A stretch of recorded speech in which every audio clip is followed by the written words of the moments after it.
Smolder in the league. That's their style. That's their champion. So you basically have to take it away. Sometimes they also think it's just like the easiest win con for Dignitas is to have Tomo on a hyper carry. Like Jinx isn't a meta champion, but they're banning it anyways and they're taking away the Smolder. So they don't want to keep Tomo off of the hyper carries, the late game, you know, 1v9 champions.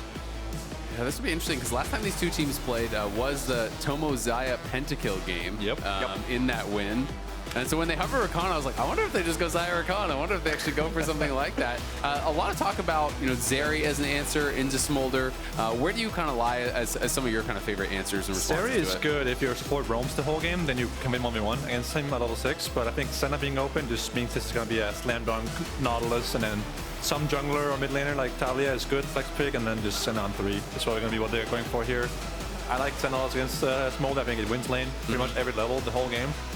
Obviously, you get outscaled late game, but that's everything against Smolder. So I think Dignitas has been playing really well when they win lane. Sol. Okay. Remember, Team Liquid did get one of their other wins earlier this split, running the double dragon comp. You're talking about Smolder outscales everything. Aurelion Sol is one of the only things that scales to the same level that he does. And the Dragons for Team Liquid are ready to go for the late game. Honestly, this is kind of how TL have won most of their games throughout the split. Not this exact comp, but just late game scaling. They go for 5v5, they go for late game. That's kind of how they win. When they experiment, when they move away from that, that's usually when they're taking L's. Might have some new players, but TL is always the same. Yeah, I'm not a fan of the Kaisa pick. I think Senna would have been better, but Dignitas have been playing well when their bot lane is enabled. That has been their go-to the whole split almost, and all their wins is their blind wins lane, and then they can do something with that. And I mean, you have to give a lot of credit, I think, to Tomo and Isles. The expectation, you know, was not that these guys would be able to compete with some of the bot lanes at the top, but I think they really have surpassed expectations, and I think that they're showing they deserve to be in the LCS, that they can compete when we're talking about them as a win condition here for a playoff team. We'll see if they can get it done in game 1 against TL. I'm kind of curious on your take with the Kaisa builds, because we were joking around about it yesterday a little bit with Meteos, but it feels like people basically are building something different on this champion every single game. Yeah, you go into the store, close your eyes, and just buy whatever looks nice. I think Static Shiv is a bait. That's my first take. I think if you want to go AD, it's Kraken Slayer, and then it's Terminus or it's Navori. I think if you want to go AP, that's fine as well. It scales like Smolder does, but it's weaker on one item. The only thing about AD build is that you're already Taliyah Nautilus, right? So you need to have 2 big AD guys here on last pick for Dignitas. So they are kind of forced to pick full AD on the last picks here if they want to play the AP Kaisa. I think actually not bad. The Halo Blades, you know, mana immune poke build. Yeah, we've seen mana immune. We've seen yesterday. We saw Shiv into Kraken. We saw Kraken first. We saw Kraken into Rageblade. We saw mana immune into Ludens. We saw the triple upgrade build where people did like Shiv, Kraken, then Nashers, and then into like not Void Staff. I can't think. Crypt Bloom. Crypt Bloom. Crypto Bloom? Yeah, Crypto Bloom. Exactly. The one that has replaced the Void Staff entirely. It seems like it's better than Void Staff. It just is, and it's cheaper. No one buys Void Staff. AoE heal, it's just too good. Yeah, it is way too good compared to Void Staff. It just deleted that item from the build path as well. Yeah, way better. All right. We'll see if APA is going to be able to perform today. Obviously, a lot of eyes on him. Some people love the trash talk, some people hate it, but it is getting APA a lot of attention. Yeah, I think it's good for the league. I think it is good for the league, and I think it's fun to watch, it's fun to listen to.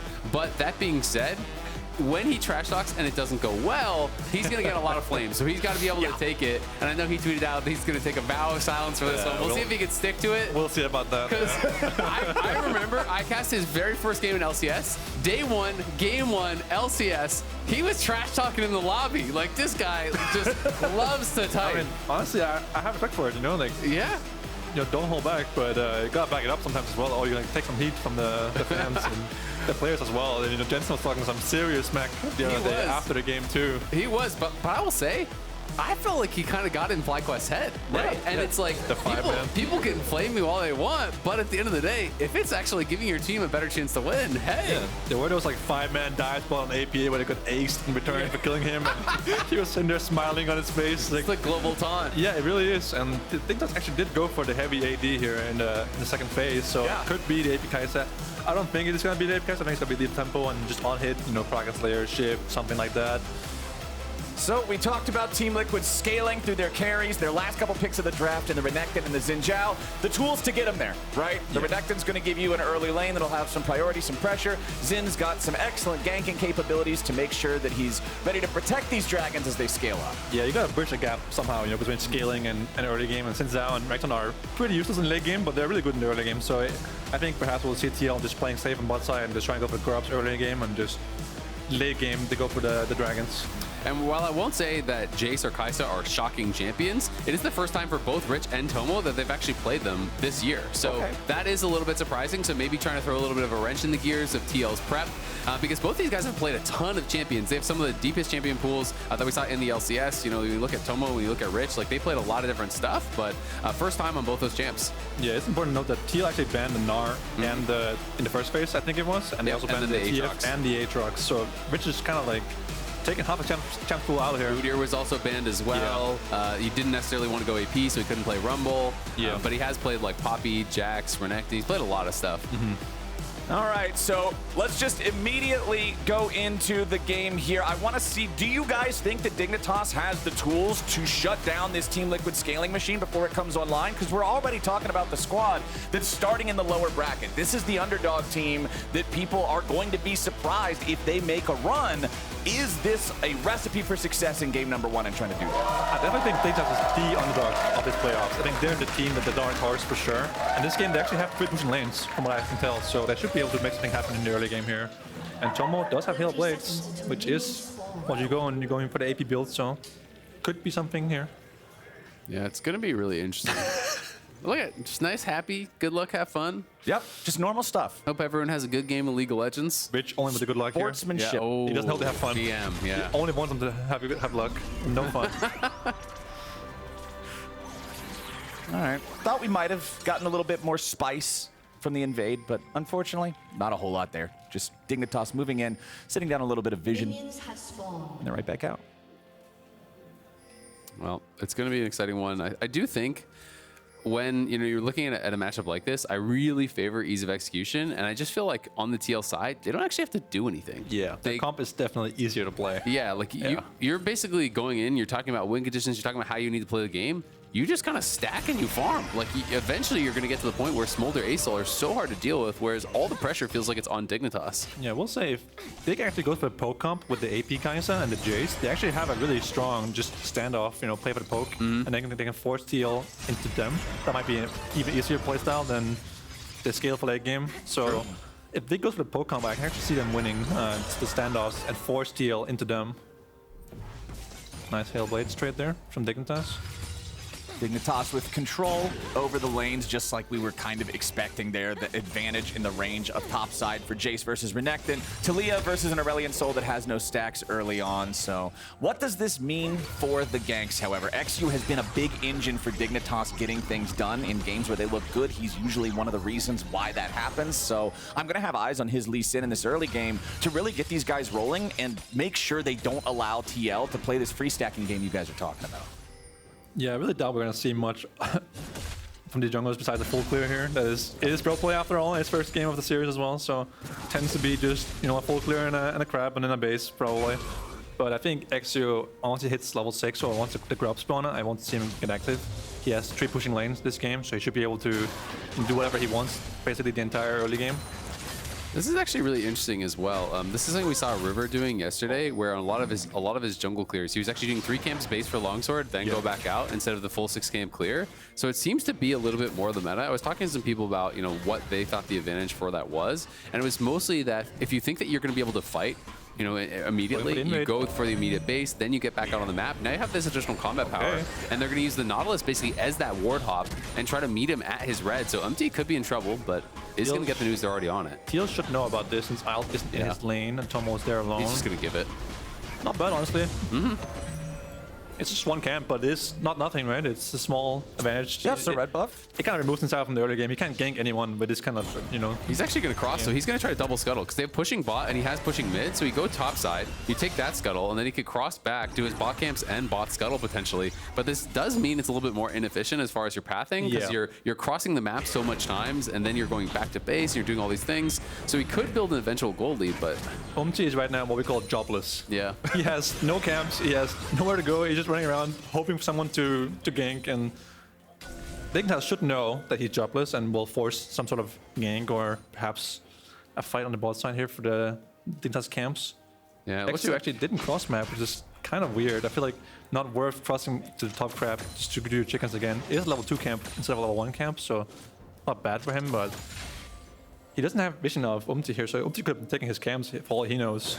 Yeah. She does now. A little risky at this point, I think. Yeah. He realizes that as well. Yeah, but now he really doesn't have much of anything to do. Now Like, he's jobless. He can walk topside and try to get his Gromp, but it's like he is in a pretty awkward spot as well. So at the end of the day, eXyu is going to come out ahead from this pathing. And I do like that they coordinated that invade with Isles. They get the push bot, they move up Isles, use him for that ward hop. To be able to get over the wall. It's some smart early planning. And I think these are things that you should always come into a playoff series with some of these ideas about how you want to play level 1s. Try to, you know, come up with some little things that could be surprising and maybe get you an edge. Yeah, it ain't much, but it's something. Exactly, right. Yeah. And it could have been more, right? You know, had Umti been at the red buff as they're going around, maybe they get a kill. So I think it's one of these things where it's like, it's really low risk, and there's potential for maybe a medium reward. So yeah, for sure. I think it's always worth doing a play like that. Also important to keep, nice hook from Niles. Important to keep track of it. Oh, nice W from Tomo as well. It's important to keep track of the jungler as well. It allows Rich to play more aggressive in his lane, get a plate here as you saw on Impact. So it's more advantages. Another dredge line, bottom lane. Isles and Tomo continuing to play this one aggressively. Yeon and CoreJJ still doing a fine job farming up. Yeon now 27 stacks in 5.5 minutes, so very much on time for getting that extra stacking going. But it is eXyu with control over the Drake pit as Isles and Tomo keep the pressure on. CoreJJ down to barely 100 HP now. As Team Liquid's bottom lane is going to be forced back. Dove also making a rotation down. The Weaver's Wall is ready to cast. If they can find Core and Yeon still hanging around, Yeon is dead. This should be a big play coming out from Dignitas. Seismic shove finds him. Yeon is low, but he ain't dead yet. The crash down controlling eXyu. Dignitas gets first blood over on their jungler, and they ain't done yet. Core tries to flash in, but not quite there. CoreJJ tried to be the hero, but he dies all the same. It wasn't clean, but he got the job done. Nice early game from Dignitas here. Really, really nice, honestly. From bottom lane, Dignitas setting up the double kill here for eXyu. That was really well done. I mean, definitely a bit of a messy dive, but at the end of the day, the fact, like, the result is very, very good for Dignitas. Yeon did this well, flying early into the wall to try to make it so basically Nautilus can't hook, so he's got to wait till after. Misplaces the hook a little bit. Dove kind of saves it by hitting the seismic shove, but Dove wasn't the one that wanted to hold aggro, so that's where I think things went a little bit awkward. Isles should have just ignited first and then thrown out the hook. Absolutely. Because if he had aggro, then Dove can stay in, you get those kills earlier, and I think the dive is way more clean. I think you definitely start with a CC spell in this dive. You don't start with auto attacks, and then he flies into the wall and you can't hit him for like 2 seconds almost. So I think you start with the auto attack and then the hook. It's just too easy, right? Just seismic shove into the hook all the way around. But nonetheless, nice Dignitas. And Tomo has bloods here. So he is going for the Manamium. He is going for the AP build, which is pretty weak at this point of the game, but it's very, very strong on 2 or 3 items. So it might be able to match the late game scaling off the Smolder. Well, Dignitas with a 1,500 gold lead. The first Drake already under their belts pretty early in the game. This is what we wanted to see from them if they need to be the ones putting the pressure on Team Liquid. And that pressure continues here in the top lane. Every time the camera has panned up here, it's just been Rich shoving in impact, putting some more pressure onto the turret, doing some damage to the plates. He's up about 10 farm right now.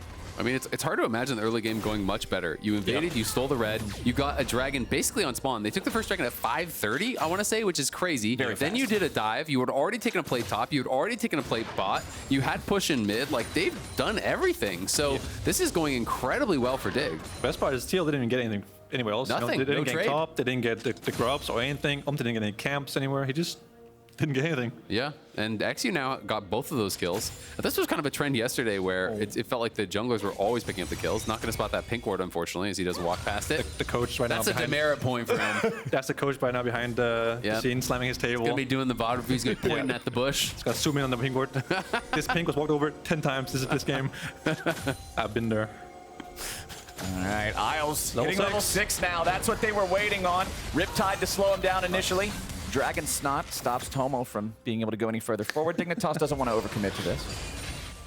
Look, if the devs can give all of his abilities those goofy names, I can call it Dragon Snot. I feel like that's the fair trade. Yeah, I mean, it's at you, and there's a ball rolling out after he does it, so. I'm just putting two and two together, man. Exactly. I'm just putting two and two together. That's lore accurate. Well, you're getting gooped up. That's why you're getting slowed down. You're like, what the heck is on me? You got gooped. Hey, Lee Sin's taking the grubs. Look at that down there in the bottom left. Lee Sin's got grub control. So not only did Team Liquid not manage to secure those as a trade earlier, but they haven't managed to secure them at all. Dignitas continuing to run things in the early game here.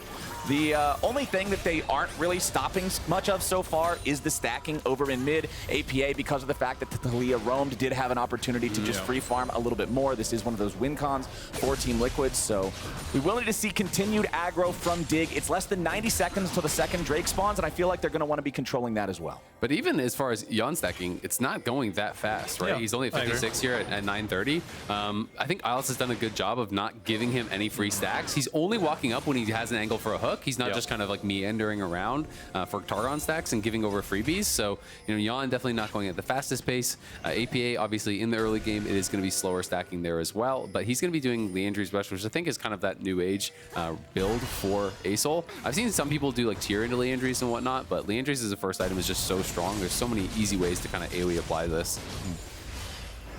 It looks like it's going to be another free Dignitas Dragon here in about 40 seconds as well.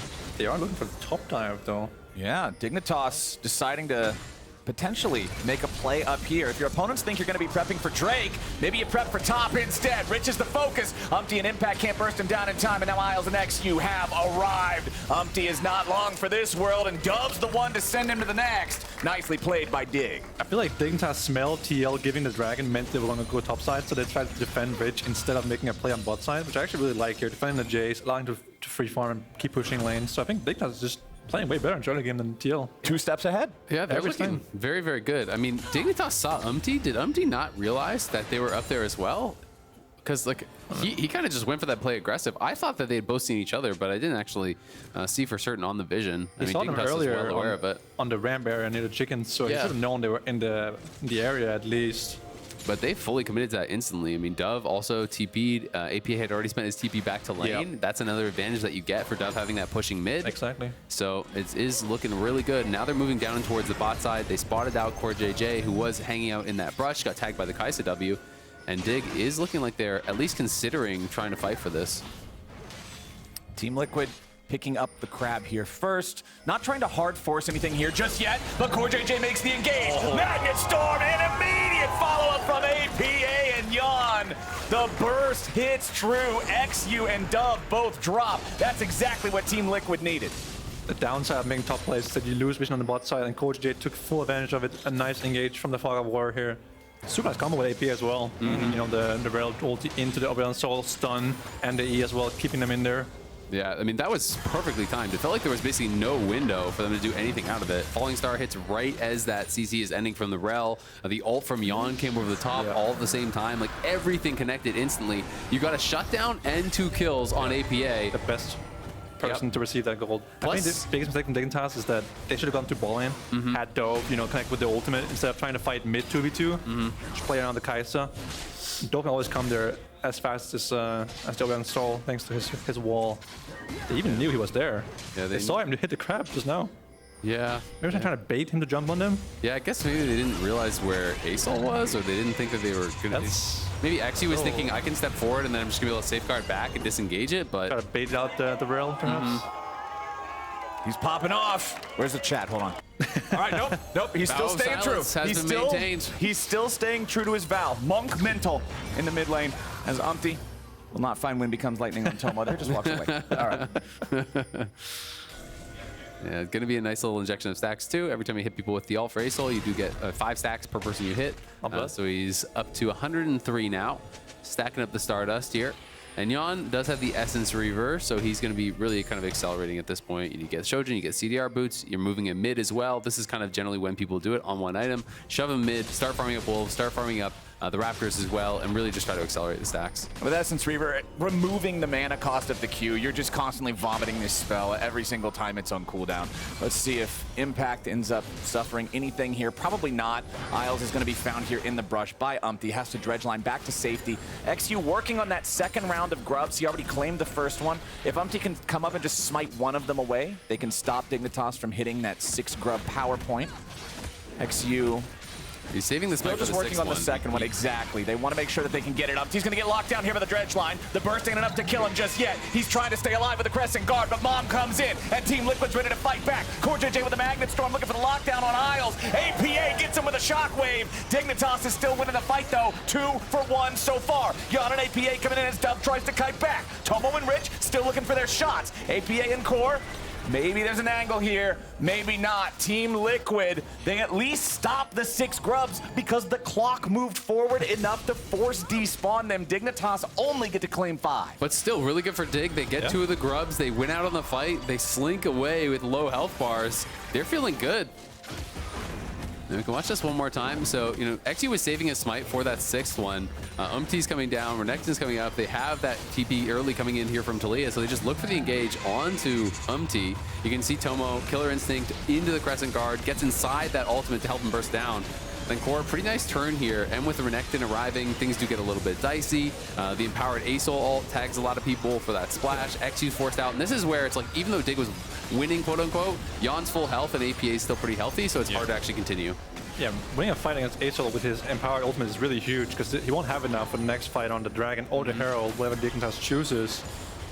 So that's really huge for Dignitas. Good engage by Isles, while waiting for his Jayce to be closer than Renekton, right? To get the engagement since out there. Really good job by him.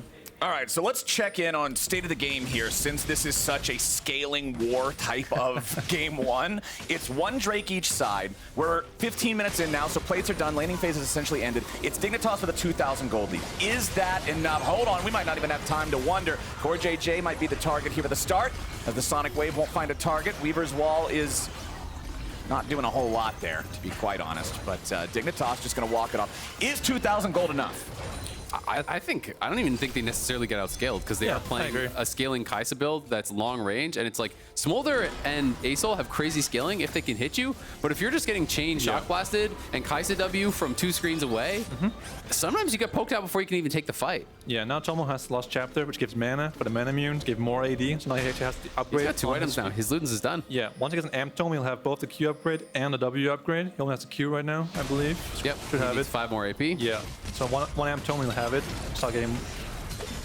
Ooh, Impact in a little bit of trouble here as eXyu shows up to help Rich to the skies, and Impact dies. Rich picks up the money, and Dignitas finds their 6th kill of the game. Rich is actually kind of rich this game. I didn't have a better word for it. I didn't mean to say Rich is rich. He's very wealthy. Yeah, exactly. He just has a lot of gold. He got 4 plates, I think, this game in the top lane as well.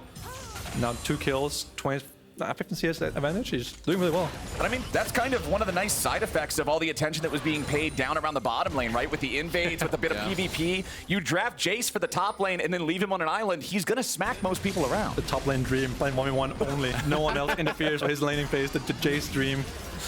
Yeah, not the dream for the person playing the melee champion. No. Renekton nightmare. It's also, you know, Rich to conquer, right? So he's there to brawl in that 1v1. It's not like he took phase rush to escape from ganks, so maybe a little bit frustrating for Impact to not have people come up there and try to interact, because that's where Renekton can really succeed. If he doesn't have phase rush, if he's playing conquer, you get flash stunned and your jungler's there, he's probably just dead. But instead, it's just kind of this fist fight. There's 3 tiers that are stacking up as well for Dig. We have, you know, Muramana going to be coming in for dupe players. We have the Archangels almost done for Dove. They have some pretty damn good scaling items. Dignitas has no vision of this play. CoreJJ is going to have a really good angle here, wherever he chooses to flank from. I think Dignitas might just have to give this. Yeah, I think Dignitas learned their lesson last time. They don't want to walk up to a blind brush and let CoreJJ engage on multiple targets. Instead, they're going to try to trade it back in mid. Falling Star comes down, but it doesn't get a whole lot just yet. eXyu still barely staying alive, tries to get away, and he will. Dignitas still lots of HP on the 4 remaining players. Downtown dredge line hits Umti, but the follow-up isn't there. Nobody dies on either side. Team Liquid takes their 2nd Drake of the game and barely holds onto their tier 1 turret, so Dignitas don't get anything in exchange. I really think Dignitas could have just gone for top tower or for the Herald instead of trying to like semi-contest the Dragon. You know, just give it. At this point, it's you know, both teams have 1 Dragon each. At that point, just give it. You know, it doesn't matter at this point. Just go for the Herald, the top tower, get you know, Rich even more gold than what it has. Yeah, top lane tier 1 would have been guaranteed for Jayce. You could have taken Herald as well, and then that guarantees the mid tier 1. Exactly. And then you're basically doing essentially a 2-tower for Dragon trade. Yeah, for one Mountain Dragon. Yep. It doesn't matter at this point in Dragon. You're not going to get sold this game realistically, right? And I do think that's one of the things, though, that sometimes where teams get baited in. Especially I find this more common if they got an early Dragon. They're like, well, we got this early Dragon, so now we have to get the rest of the Dragons. We got a Dragon at 5:30. We got to play for Sol. Yeah, but the gold is like way more valuable until the moment you have Sol. Yep. The Dragons themselves aren't worth that much stats anymore. The early Dragons are a down payment. Yes, you can try to spend it working towards Sol, but you can also invest it into Herald or Turret or another turret. Look at this Jayce right now. He's got one full item more than Impact. Yeah. That's such a nightmare for Renekton, dude.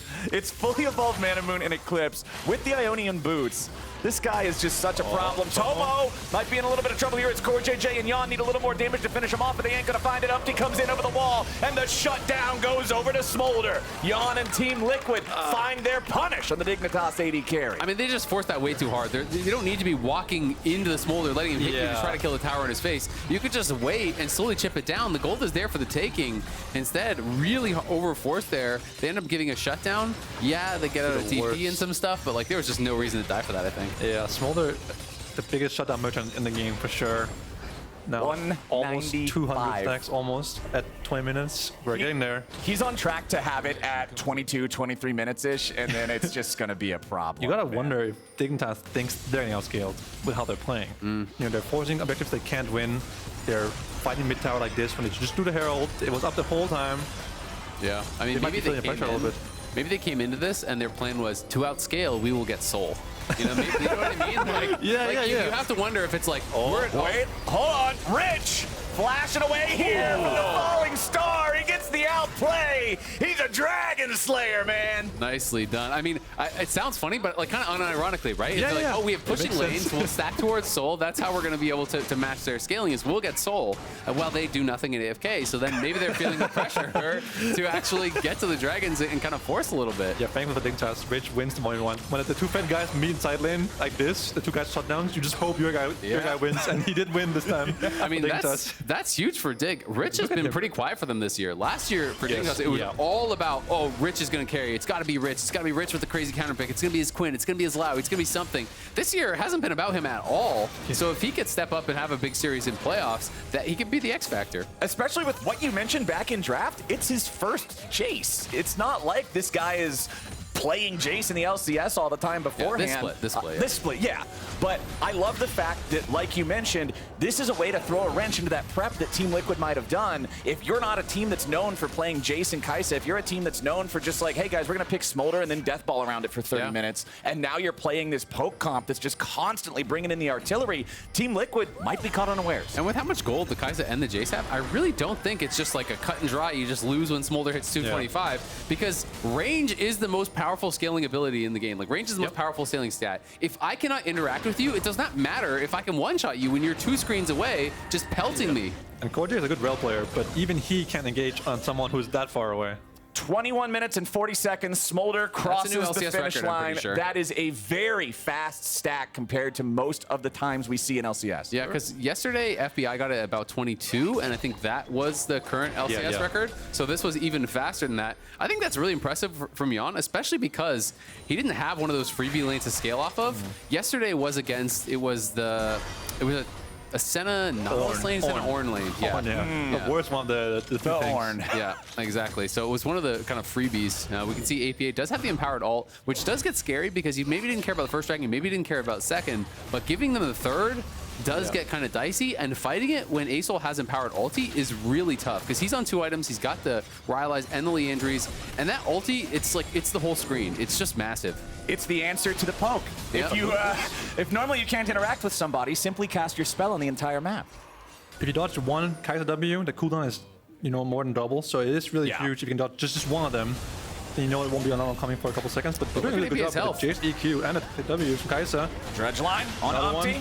Another Void Seeker finds Impact. Team Liquid just getting bombarded by these damn things. With Impact and APA both at half HP, Team Liquid has to surrender the objective. I think this is the textbook example of exactly what you gentlemen were talking about. That's what I'm talking about, man. It's one thing if you can actually get up on them and utilize that damage, but if you can't get there, you can't get there. Umti even had to use his ulti just to walk out of the fight, so they're going to be able to take the dragon. So I think if Dignitas were feeling pressure before that fight, after that fight, they should not be feeling pressure. They should realize as long as we play the fights properly, as long as we don't give them the hard engage, there's going to be no real way for them to get anything from this scaling. So we just need to continue playing slow, continue playing measured. If they are over-forcing and everyone's flashing forward just to try to get in range, well, they're going to get mauled by Taliyah anyway. So I think Dignitas are in a good spot. They just need to keep playing it cool, calm, collected. Most important thing was how well they retook the vision there on the dragon. They didn't, like, you know, rush it too... Hang on. Now hold on, Dignitas thought they might have had an angle here, but it could be a counterpunch coming in from Team Liquid. Yeon picks up the kill on Isles. eXyu stuck in the back of the Baron pit, just getting smacked around a little bit. He'll lose about 40% HP. Nicely done there from TL. The side steps away from the Dredge Line and the Sonic Wave prevented the initial move from Dig. But now, it's the Baron. Though. Against Kaisa Jayce, you're going to get poked in there, but Impact is behind him. They're coming in. Impact wants his entry, and they found the lockdown on Rich. The Jayce is shut down. Umti, APA, and Yeon all injured, but Team Liquid has a 5v4 man advantage, and Isles isn't even in the fight yet. It's 5v3 for all intents and purposes. In comes eXyu. He wants to make the steal, but he ain't going to find it. Team Liquid get a Baron and a kill on top. Dove gets hit by the breath from Mom, and Dignitas has to walk away. Their entire lead just evaporated. Man, that is tough. They just kind of overforced there. They lost track of where Impact was. They went way too early. Yeah, I agree. Like, look at how healthy it is. It's still over 8,000 health. You don't need to be walking in there as Jayce. You can just be poking them over the wall and playing it more slowly. You could even combine for the steal. Like, I even think if eXyu is here and you Shock Blast and Void Seeker and everything all at once, like, you could just steal the Baron. Yeah, he even saw the HP with his Q. Yeah. And then kicks Umti into the wall and... I mean, maybe he thought he could get him over the wall, but definitely too early. Rich went down too early as well. Dignitas, it felt like a bit of a panic moment there, as Rich knows it. I mean, he was playing a great game. That's his first death. That's the winning coach, by the way. He's like, wait, we got that? How did this happen? When both are confused. LCS, baby. Yeehaw. But now, Teal has made it to the point where they are really happy. Smolder has 3 items, same as the Kaisa, who was behind the entire game, and now he's suddenly ahead. Yep. Yeah, I mean, he got a number of kills there. Now they're getting towers. Now they got the Baron gold. So it's a huge injection, and he has that rapid fire done. Yeah. So it's going to be feeling a lot better. It really bridges the gap between the range. When they have the Baron, they can't really wave clear. Yeah. Dig has poke, but not wave clear. Well, and especially Taliyah's not there, so that's like all their wave clear practically. Yeah. Taliyah's actually splitting in the side lane. I'm not really sure why they just have Rich. Oh, using his flash for no reason. Well, they're going to keep going. Taliyah's not coming back. Taliyah's actually going for the tier 3, so he's going to look to try to force someone to base. Azael looks like he's going back now. And Dignitas will lose a couple towers. They're definitely not out of this game just yet. This is obviously a pretty big swing, but I do still think withstand the storm, set up around the next dragon, play it like you did the previous one. Okay. And yeah, TL has more gold. It is going to be a harder game, but if you don't give them an opportunity to interact with you before you poke them down, it's going to be your dragon still. And TL will have that Baron buff for another minute or so, but it's still about 1:45 until the dragon spawns. So you'll have 45 seconds of that fair, contested, neutral territory to play around with. Reminder, you can see it at the bottom of your screen right now. Next week we will be on Friday and Saturday, different from the usual Saturday and Sunday. So don't miss it. We only got to have 2 more weeks of playoffs after this one, and then Spring Split is all wrapped up. For one of these teams, it's going to end here today, and neither one of these guys wants to be the ones watching the rest of it from the couch. Void Seeker, ooh, nicely done from Umti. Not walking into that one. Yeah, Dina's got to really be hating how they played this game.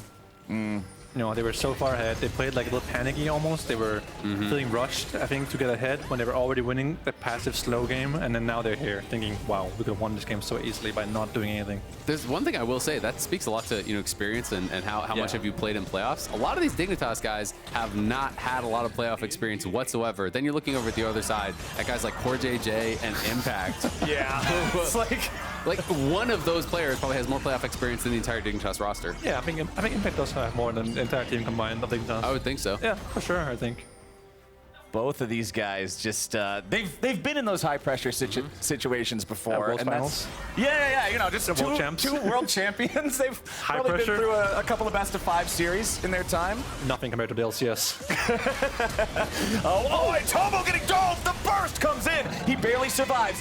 He's getting away for now. Mom. Oh, Tomo just barely gets out of the way there with the flash. Team Liquid, though, they time that beautifully. It's 5 seconds until the Drake spawns, and they forced the enemy carry back and got rid of both his summoner spells. That's a gunner. Look at the vision. There's absolutely nothing on that side of the map. They can't see anything. So when you're showing up to a dragon this late with no vision, you just can't walk in. It's just a death sentence. If you walk in and they're waiting in a brush, your game is over. So they're going to have to give this one up for sure. Honestly, even if Tomo didn't get pushed out there, I felt like they were a little bit too late to actually get there and set up vision. So I feel like they would have had to give it up regardless. They're now going to be facing a potential Sol here for TL, which does make things more difficult. Yeah, now you start sweating. Yeah. Because now the dragons actually matter. Looking at his Smolder, 300 stacks, 3.5 items, Sonya's. Oh boy, this is not where Dub wants to away be. from his base. And becomes lightning. Well, yeah, there's just no way. Dub becomes gray screen. Yeah, Dub becomes dragon snot victim. Yeon can just pick that one up, no way problem. The worst part about Smolder too, this guy is guaranteed so much money after he hits 225 stacks, since he's just an inbuilt KS machine. Yeah, you have the. There's no way anybody else gets the credit. Yeah, it's not right. The AD carry perspective versus the everybody else perspective. I deserve it. All me, bro. I killed him once, I deserve it. Yeah. I hit a minion with my Q and I hit someone else in the background. I deserve the skill. The best when you Q someone and there's a dash into their own team. That feels great. Yeah. Dude, the one yesterday with the Cassante ult, like 3 miles away into Zimbabwe, but then the Smolder Q still hit him and got the kill. It's like, come on. I think the worst part of dying Smolder is the sound it makes when you die. Oh, like the Elder execute noise? The screeching. Is it his mom screeching or? I thought it was just like supposed to be similar to the Elder noise, because when Smolder grows up, isn't he supposed to be like an Elder dragon? Well, I don't know, bro. I always kind of thought it was the mom zapping him too. Yeah, right? Oh. It makes sense, right? Yeah. I thought it was Smolder getting like Elder dragon. He's not getting bigger. He's still a little baby. Man, maybe I should actually read the lore for things that aren't Scar now. It's more funny if we just kind of make it up on the spot. I look at the thumbnails for the videos and then just let my imagination run wild on what the character actually is. So. The lore is whatever you choose to believe it is. Yeah, the real lore was the friends we made along the way. Well, Baron's coming back. Let's see who's going to be friends with him this time. Last time around, it was Dignitas' destruction at the Baron pit, an age-old tale. But now, you're in the mid lane. CoreJJ, what are you doing? Core's in a bit of a strange spot. He's still going to be kept alive. The skies descend, and Dig will end. It's Yeon grabbing 1. Yeon gets 2. There's another one coming in. They're about to burn away. A triple quadra. It's Smolder, baby. The Lee Sin barely gets away, but that should end the game right there. Team Liquid, CoreJJ with the ultimate bamboozle, baits Dignitas into their own destruction. Lee Sin against 5? I don't think so. Dignitas may have controlled the game for the first 20 minutes, but the experience of Team Liquid shows up. They're going to force Lee right back into the fountain. eXyu can't do anything about this. Turret even gets the execution, and it's TL taking game 1. And we just talked about it, how Smolder sometimes Qs someone, they dash into their own teammates and kill him. Rich dies his own teammates, bringing him down with the Smolder Q. We got some all chat at the end. Umti goes, Penta for my baby, please? To which eXyu responds, your baby, give me Penta. That's funny, man. Oh, man. A little bit of banter there at the end. Honestly, the game from Dignitas for the first 20 minutes was really solid. You guys were talking about how they were playing around the poke comp, how they were making it work, but unfortunately, 20 minutes of solid play gets undone by 60 seconds of that panicky style around the Baron pit. The Dignitas Baron, unfortunately, that specter ever hanging over their heads as Team Liquid found the comeback angle. And after that play, Dignitas never really regained their footing. Yeah, I mean, that's really, really tough for Dig. You know, they had such a good early game, but all mistakes are not made equal in League of Legends. You make a mistake by the Baron post 20 minutes, it is going to kill you. All right, with game number 1 wrapped up, a reminder to all y'all Fantasy LCS